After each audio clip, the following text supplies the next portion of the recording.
Can you just explain it like I'm five? Now, I know a lot of us think Social Security is not going to be there for us, that it's by the time, you and I are retiring, that it may be defunct or, empty, that there'll be no money left. I actually am optimistic about that and don't feel like it's going to disappear because it's such an easy budget item to fix.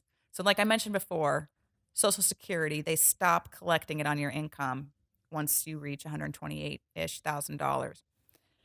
Well, they raise that amount a little bit every year. That cap goes up a slight amount every year. But if we were forecasting a major problem with Social Security being underfunded, all we have to do is raise that cap to a point where more is being paid in.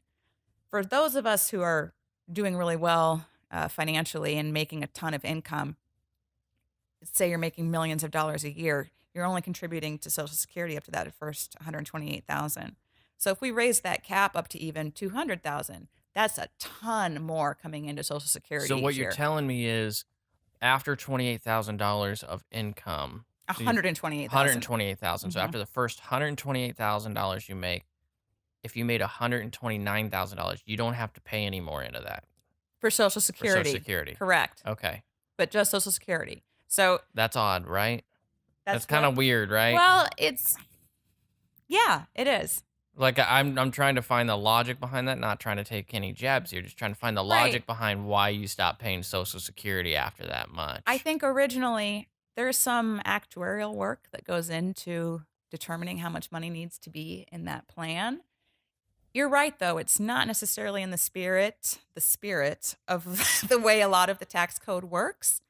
And there are a lot of things that don't quite jive with what you might expect. A lot of it does sort of follow a certain core set of principles of what should be able to be deductible, what should be taxable, and what shouldn't. But there's always, it's a man made system. It's just really a rule set at the end of the Yep. day. It's just a group of laws. So there are always items that, sort of go against what you might intuitively expect.